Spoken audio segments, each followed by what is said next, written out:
जयपाल जादूगर, जिसका नाम सुनते ही उस वक्त के बड़े सगीर में बच्चे से लेकर बूढ़े तक सब खौफ और दहशत से कांप उठते थे, क्योंकि जयपाल तंत्र मंत्र और काला जादू करता था।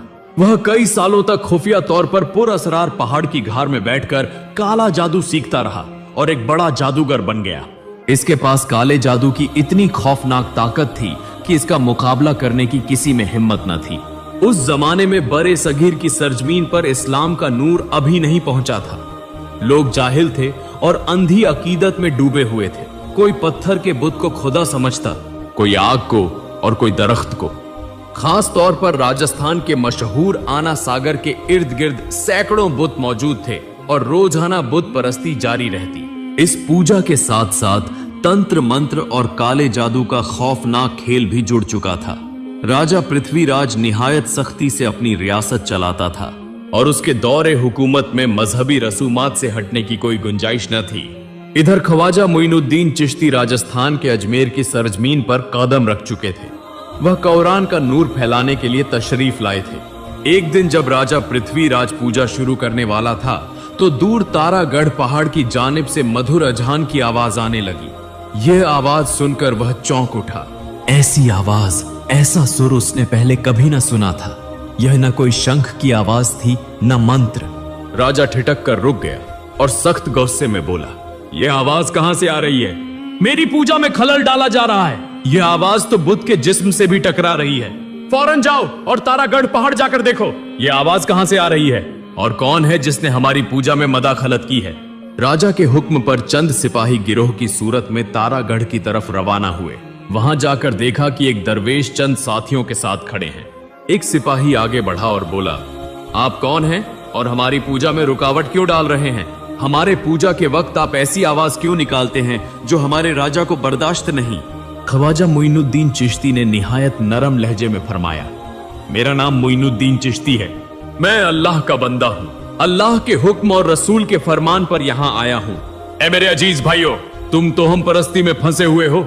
एक अल्लाह के सिवा कोई माबूद नहीं और मोहम्मद उसके आखिरी रसूल हैं। मैं तो इसी अजीम अल्लाह के हुक्म की तामील कर रहा हूँ। तुम्हें तो कोई तकलीफ नहीं होनी चाहिए। यह बुत तुम्हें कोई फायदा नहीं दे सकते। अब भी वक्त है कि बुत परस्ती छोड़कर एक अल्लाह की इबादत इख्तियार कर लो।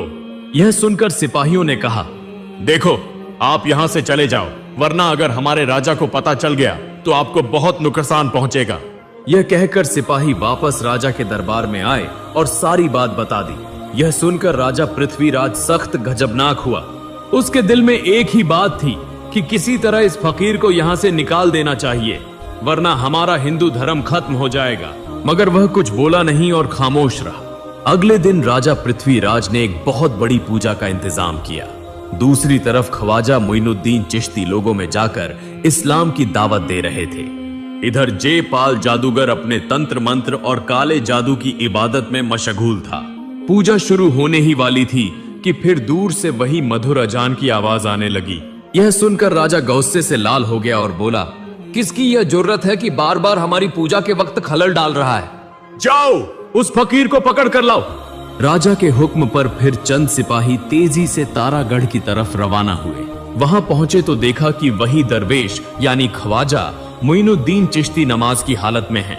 असल में वह नहीं जानते थे कि वह क्या कर रहे हैं, इसलिए वह आगे बढ़ने लगे। ख्वाजा मोइनुद्दीन चिश्ती ने सलाम फेरा और दूर से कहा, आगे मत आओ, वहीं रुक जाओ। लेकिन उन्होंने न सुनी, क्योंकि वह अपने राजा का हुक्म बजा ला रहे थे। जब वह करीब आए ताकि उन्हें गिरफ्तार कर सकें, तो ख्वाजा मोइनुद्दीन चिश्ती ने एक मुट्ठी मिट्टी ली, बिस्मिल्लाहिर्रहमानिर्रहीम कहा और उनकी तरफ फेंक दी। यह होते ही एक मौजिजा रूनुमा हुआ। उनमें से कोई बहरा हो गया, कोई अंधा और कोई चीखने लगा। यह देखकर सब के सब भाग खड़े हुए। यह खबर फौरन राज दरबार तक पहुंच गई।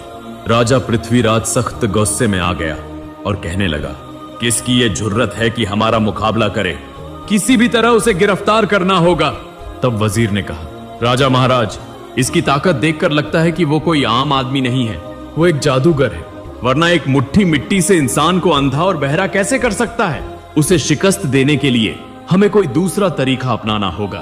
वो दरवेश हमारा शदीद दुश्मन है, वो हमारे धर्म को छोटा करना चाहता है और उसे मिटाना चाहता है। तब राजा पृथ्वीराज ने पूछा, वजीर महाराज, फिर क्या करना चाहिए? वजीर ने कहा, राजा महाराज, उसका मुकाबला करने के लिए जयपाल जादूगर की जरूरत है। सिर्फ वही उसे हरा सकता है। इसके बाद राजा पृथ्वीराज ने चंद सिपाहियों से कहा, जाओ जयपाल जादूगर से कहो कि राजा ने उसे तलब किया है। ये हुक्म मिलते ही सिपाही जयपाल जादूगर के पास रवाना हुए। उधर जयपाल जादूगर अपने काले जादू और तंत्र मंत्र की मदद से उड़ता फिर रहा था। उसने अपने जादू के जरिए ऐसी ताकत हासिल कर ली थी। जब राजा के सिपाही जयपाल जादूगर के पास पहुंचे तो देखा कि वो अपने तंत्र मंत्र और काले जादू में गहरे ध्यान में है। कुछ देर बाद जयपाल जादूगर ने कहा, क्या बात है, तुम यहाँ क्यों आए हो? सिपाहियों ने कहा, महाशय, आपको राजा ने बुलाया है। जयपाल जादूगर ने कहा, ठीक है, फिक्र न करो, मैं अभी चलता हूं। फिर जयपाल जादूगर अपने जादू के जोर पर राज दरबार की तरफ रवाना हुआ और सिपाही उसके पीछे पीछे चलने लगे। दरबार में पहुंचकर जयपाल जादूगर ने कहा, राजा महाराज, आपने मुझे क्यों बुलाया? राजा पृथ्वीराज ने कहा, जयपाल, हम बहुत बड़ी मुसीबत में हैं। न जाने कहां से एक जादूगर आया है जो हमें बार बार नुकसान पहुंचा रहा है और हिंदू धर्म को जलील कर रहा है। वो कहता है कि हिंदू धर्म तो हम परस्ती है और ये मूर्तियां हमें कुछ नहीं दे सकती। क्या तुम ये बर्दाश्त कर सकते हो? क्या तुम चाहते हो कि बड़े सगीर से हिंदू धर्म मिट जाए? क्या तुम चाहते हो कि कोई तुम्हें शिकस्त दे? ये सुनते ही जयपाल जादूगर सख्त गुस्से में आ गया और बोला, मुझसे बड़ा जादूगर इस भारत में कोई नहीं है। मुझे हराएगा वो कौन है और भारत से हिंदू धर्म मिटा देगा? इतनी जुर्रत किसकी है? राजा महाराज, आप फिक्र न करें, मैं उसका मुकाबला करूंगा, उसे खत्म कर दूंगा। ये बात खत्म होते ही जयपाल जादूगर ख्वाजा मोइनुद्दीन चिश्ती को तलाश करने निकला। उस वक्त ख्वाजा मोइनुद्दीन चिश्ती अपने चंद मुरीदों के साथ एक जगह बैठे थे।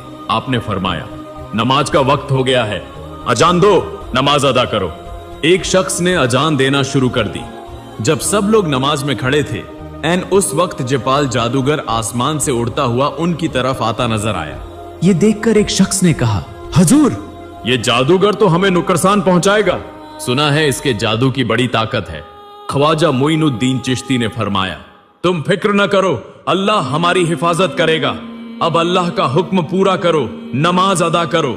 ये कहकर आपने नमाज शुरू की। दूसरी तरफ जयपाल जादूगर ने दूर से देखा कि चंद अजनबी लोग कोई इबादत या साधना कर रहे हैं, लेकिन वो समझ न सका कि वो क्या कर रहे हैं। वो जरा करीब आया तो समझ गया कि ये वही दरवेश है जिसका जिक्र राजा ने किया था। ये देखकर वो इंतकाम की आग में जल उठा, लेकिन उसने गौर किया कि वो लोग उसकी तरफ देख भी नहीं रहे, बल्कि यकसुई से इबादत में मशगूल हैं। उसने दिल में कहा, यही मौका है, अभी इनका खात्मा कर देना चाहिए। चुनाचा एक जगह खड़े होकर अपने तंत्र मंत्र और काले जादू की मदद से उनकी तरफ आग का एक गोला फेंका, लेकिन हैरतअंगेज तौर पर उस अजीम जादूगर का आग का गोला जैसे ही ख्वाजा मोइनुद्दीन चिश्ती के करीब पहुंचा, फौरन गायब हो गया। ये देखकर जयपाल जादूगर मजीद गुस्से में आ गया। उसने फिर काले जादू से एक धूल का तूफान उनकी तरफ भेजा, मगर कमाल ये हुआ कि वो भी ख्वाजा मोइनुद्दीन चिश्ती के पास पहुंचते ही गायब हो गया। अब जयपाल जादूगर समझ गया कि ये कोई आम दरवेश नहीं है। तब उसने अपनी सारी ताकत लगाकर एक जहरीला काला जादू किया और बेशुमार अजदहे छोड़ दिए, मगर सुभान अल्लाह, अल्लाह के करम से वो सब सांप भी उनके करीब आते ही एक एक करके खत्म हो गए।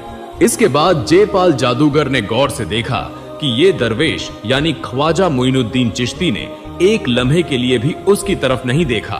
फिर भी उसका काला जादू उन पर असर अंदाज नहीं हो सका। तब उसने चालाकी की और दिल में कहा, सामने से नहीं, पीछे से वार करना होगा। फिर वो पीछे की तरफ जाकर तारागढ़ पहाड़ की बिल्कुल छोटी से अपने काले जादू के जोर पर एक बहुत बड़ा खौफनाक पत्थर उठाकर ख्वाजा मोइनुद्दीन चिश्ती की तरफ फेंक दिया।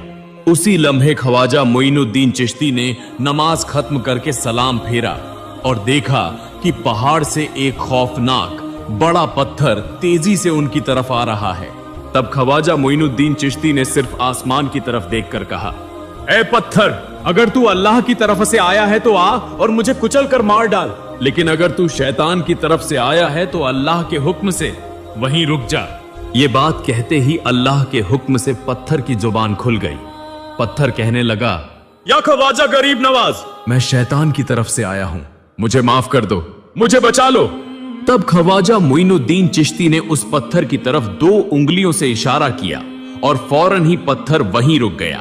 तब से आज तक वो पत्थर तारागढ़ पहाड़ पर खड़ा है और तारीख का गवाह है। ये अल्लाह की कुदरत और ख्वाजा मुइनुद्दीन चिश्ती का मौजिजा था। जयपाल जादूगर ने जब अपनी आंखों से यह मंजर देखा तो हैरान व शशदर रह गया।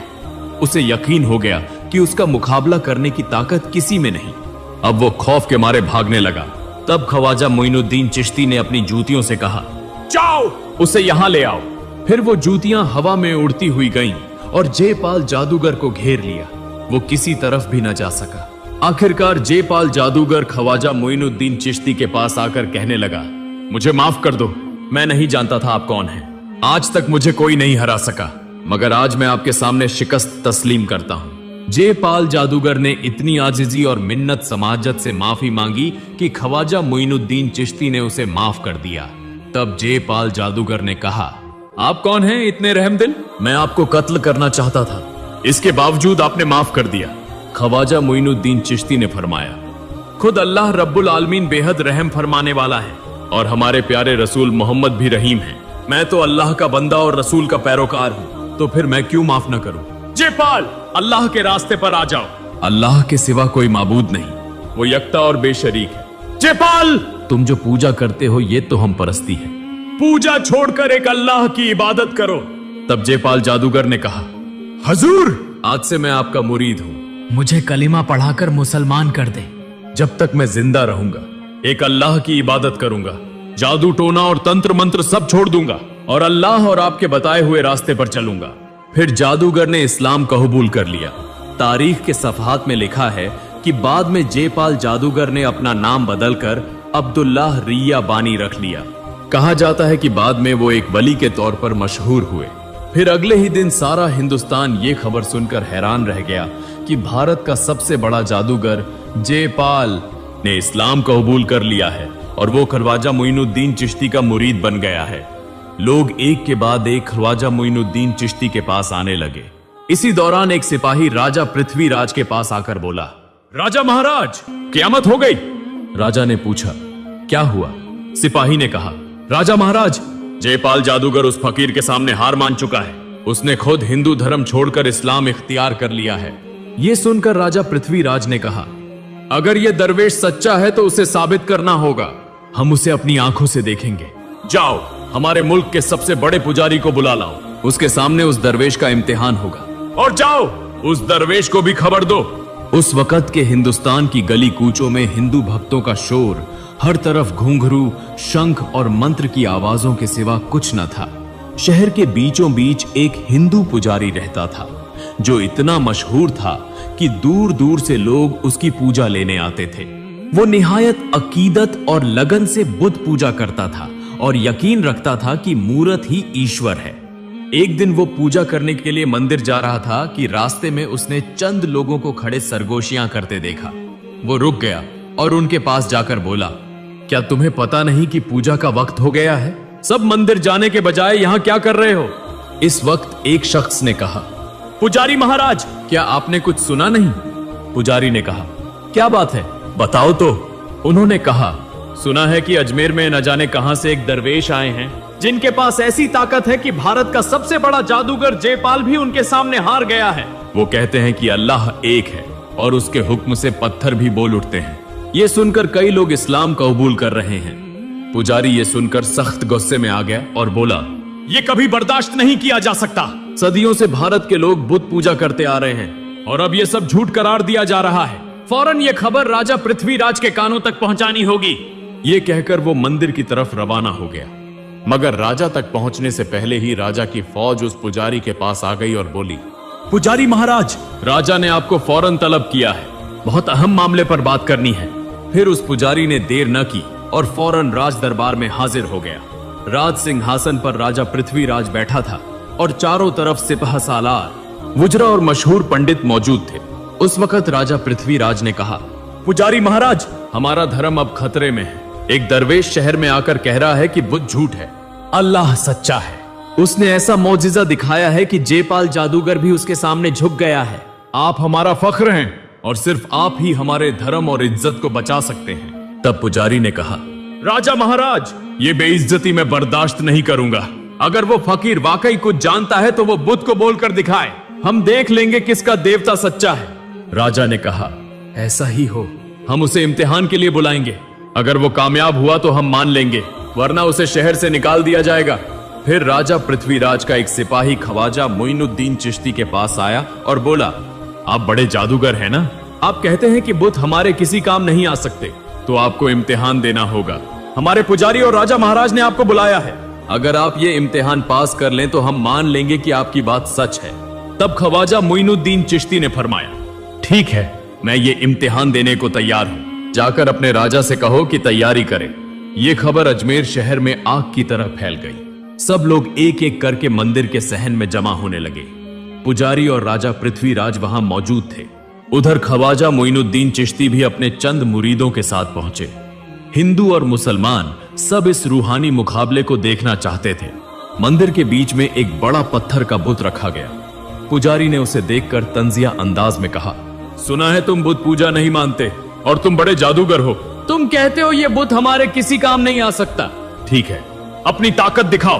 तब ख्वाजा मोइनुद्दीन चिश्ती ने पुजारी से कहा, मेरे पास कोई ताकत नहीं, मैं तो अल्लाह का बंदा हूं। अगर अल्लाह चाहे तो आज ये पत्थर खुद गवाही देगा कि वो झूठा है। अल्लाह का नाम सुनकर पुजारी का जिस्म कांप उठा। वो चीख कर बोला, आज अगर तुम्हारा अल्लाह सच्चा है तो साबित करो। अगर हमारा बुत अल्लाह का नाम ले तो हम मान लेंगे, वरना हम नहीं मानेंगे और तुम्हें हमेशा के लिए शहर छोड़ना होगा। तब ख्वाजा मोइनुद्दीन चिश्ती आहिस्ता आहिस्ता उस बड़े बुत के सामने गए और बुलंद आवाज से कहा, ऐ पत्थर के बुत, मेरा नाम ख्वाजा मोइनुद्दीन चिश्ती है। मैं अल्लाह का बंदा हूं। अल्लाह के हुक्म से गवाही दो कि अल्लाह एक है और बेशरीक है, उसके सिवा कोई माबूद नहीं, और तुम झूठे हो। ये कहते ही ऐसा मौजिजा हुआ जिसने पूरे भारत को बदल दिया।